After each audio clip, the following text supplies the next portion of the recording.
What's going on, guys? It's Jimmy here. Got several things for you guys in this video, including Trump's new idea for a $5,000 bonus check that could be for millions of Americans. I'll give you the details here on that, as well as the reconciliation bill that Republicans are passing through Congress, the House and the Senate, has a hiccup. And I'll give you the details here on that. Now, that bill is the bill that is reducing taxes, all the tax brackets, could have the DOGE stimulus checks that could be up to $5,000. Those are separate checks. And could have no tax on tips, no tax on Social Security, no tax on overtime, and the reducing of taxes and other things here in that bill. I'll give you the details here on that as well in this video. So let's jump right in. I'll give you all the details here on all of that in this video because we are live right now here on the YouTube It's Jimmy Show. Let me know if you can see and hear me. Type yes in the chat. Let me know where you're tuning in from. Let me know your city, state, or even your country, as we have people tuning in here from all around the globe. Don't forget to hit that like button for me, and if you haven't yet, subscribe down below so you don't miss out on future videos. It's completely free to do so, and this way you'll get updates when we go live. All right, take a look here at our first story. Okay, Republicans, several Republicans, are sending a warning shot to Speaker Mike Johnson, and the reason here is interesting. You can see here. Take a look at this. A dozen swing district and House centrist Republicans are warning Speaker Mike Johnson that they won't vote for the budget reconciliation package cuts if it cuts Medicaid too deeply. Now, the details here are that this Republican reconciliation bill, I think most people are realizing here that this is going to cut Medicaid budget. The question here is, how deeply is it going to cut it here? You notice here that they won't vote for a budget reconciliation package that cuts Medicaid too deeply.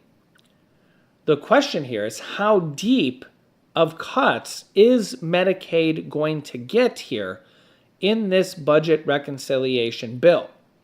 This is also known as the Trump tax cut bill that they're going to be renewing. It puts kind of Mike Johnson and the Republicans in a pickle as they're clashing over how much to offset their planned $4 trillion tax cut that they're doing.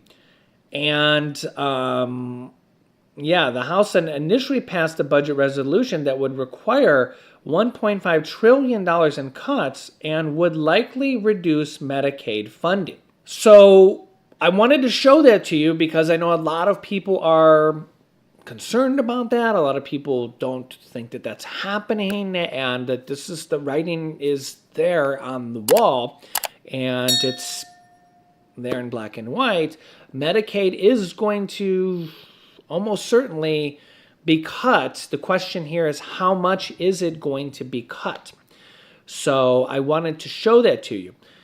In exchange for that, there's going to be tax bracket renewal cuts, where the 2017 Trump tax cuts basically lowered the tax brackets of all tax brackets. Okay, so when the 2017 Trump tax cuts went into effect, basically lowered the tax brackets of every tax bracket, lowering taxes for all Americans. They want to renew that, okay? Effectively lowering taxes for all Americans, okay? For that pay taxes, okay? They want to renew that. And in this bill could also be a lot of other stuff that we don't quite know yet, okay? They've passed a blueprint, and it's basically a blueprint that's just kind of wide open. There could be a whole bunch of stuff in there that we don't quite know yet. We'll see here as we get more details. There could be the no tax on tips. There could be no tax on Social Security. There could be no tax on overtime. There could be the DOGE refund checks or DOGE stimulus checks or the approval for those. that then Trump could send those out at any given point after that when they hit certain thresholds of savings, and this bill could approve them. And then Trump could say, hey, at any given point after that, they're approved from this bill, and then he can send them out whenever he wants to, or via executive order as well. I think that could be possible as well. So we could see a lot of those different things from this reconciliation bill. And remember that the Republicans can pass this bill on their own. And that's how they've already passed the first stage of this bill, the blueprint, because all you need to pass this bill is majority in the House, one vote more than 50%, which the Republicans have, and 51 votes in the Senate, which Republicans have as well, and control of the presidency, which Republicans have as well. So that's how they passed the Trump tax cuts in 2017, this is basically a new version of that with other things sprinkled in there. And this is also how Biden passed his IRA bill, Inflation Reduction Act bill, which also had the $1,400 stimulus checks in there. Okay?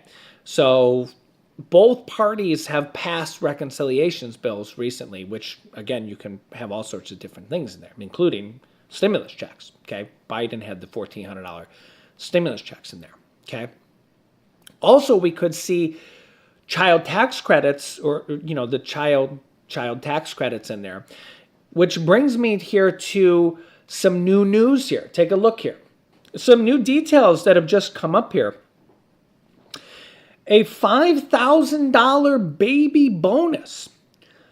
New headlines coming out here. Would a $5,000 baby bonus be enough to boost U.S. birth rates?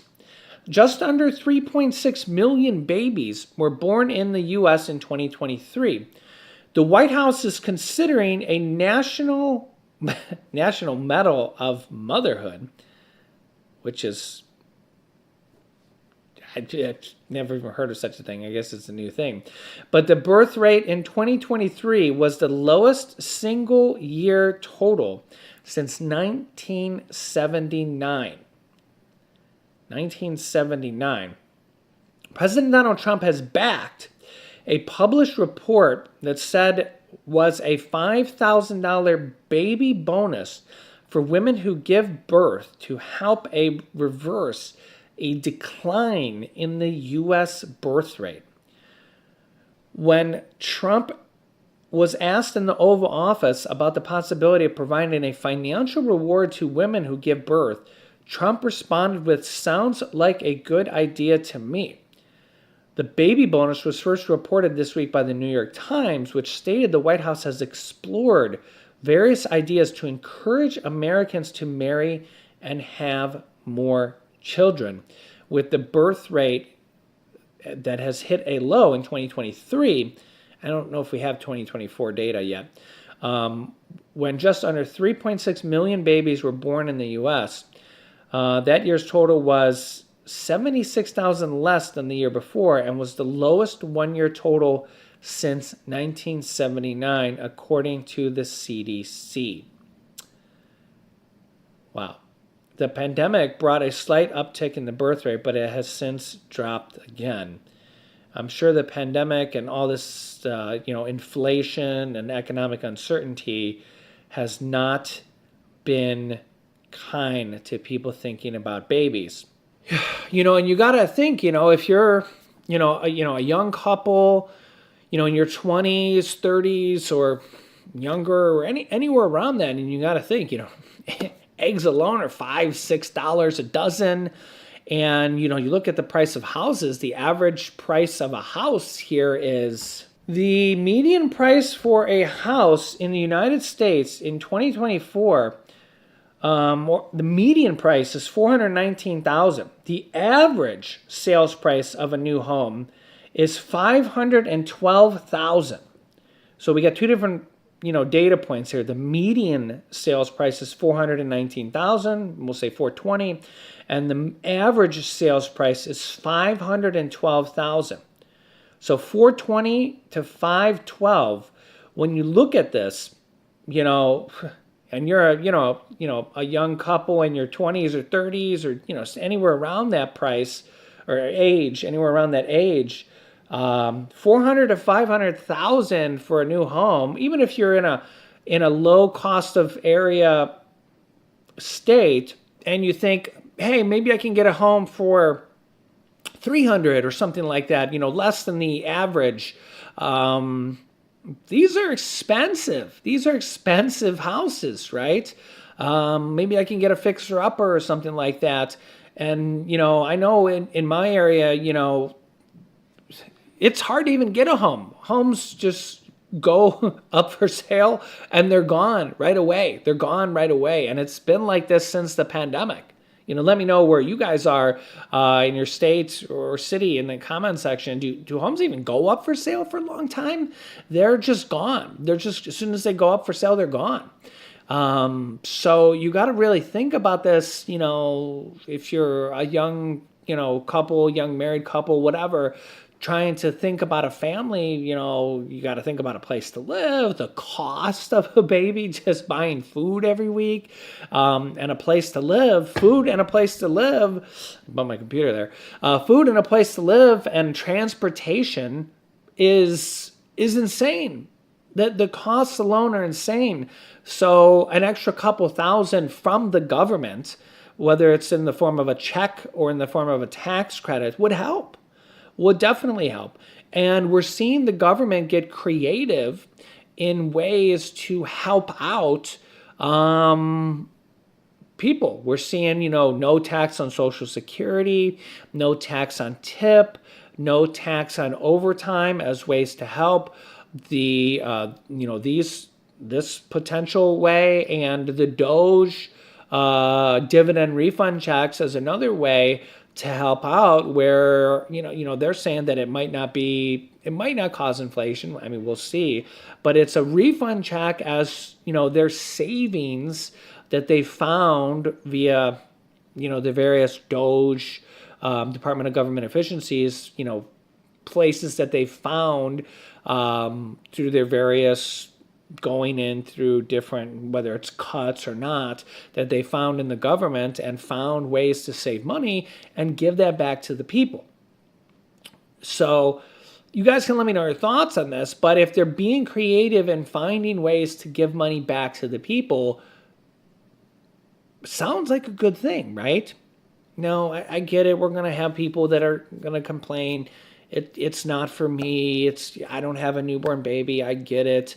But we've seen other things in the past, like, new money for a new homeowner. When you go to buy your first home, there might be a credit or something like that. We've seen plans like that. Maybe they bring plans like that back. Or even if it's not your first home, but if you go to buy a home, they might bring plans like that back again. I'll keep you up to date if we see plans like that. Or for builders to build new homes, there could be plans like that, because again, we kind of have a shortage in homes. So maybe we see something like that. Build new homes, and there's a credit for people that buy those. We really need new homes to be built, because again, there's a shortage in homes. We need build new homes, not just, buy homes, but build new homes. And then there's a credit for that, because again, we need builders to buy new homes. So I'll keep you up to date here on all these different plans that the Trump administration is coming out with here, to see on ways to give money back to Americans, and I'll keep you up to date here. So share this video with anybody that needs to hear this information. Make sure to subscribe down below and click the bell icon so you get notification when we go live with new videos. It's completely free to do so, and I'll keep you up to date. Also, if you're on Medicare, I want to tell you guys, a lot of my viewers have been telling me thank you so much, because Chapter Medicare, our partner, has recently told me that our average viewer who has signed up with them or contacted them has been saving about $1,100 by switching with them, because they are actually able to scan through all the Medicare providers. So they can actually save you up to $1,100 on average, because they can scan through all the Medicare, Medicare Advantage, Medicare Part D providers and save you on average around $1,100. So they can get you a lot of benefits. If you guys know what I mean here. So I'll put a phone number on the screen or a pinned comment link down below. If you or any of your loved ones are on Medicare, Medicare Advantage, Medicare Part D, you should call the phone number on the screen or click the pinned comment link down below, because they just might be able to save you on average up to $1,100, which is amazing. So, and it's completely free to talk to them. They don't charge you anything. So call that phone number or click that link down below and I will keep you up to date. Click here to see my video on banned foods that you might be eating that you don't even know about. Or click here to see how DOGE has $1,000 stimulus checks available to send out. Thanks for watching, and I'll see you in the next video.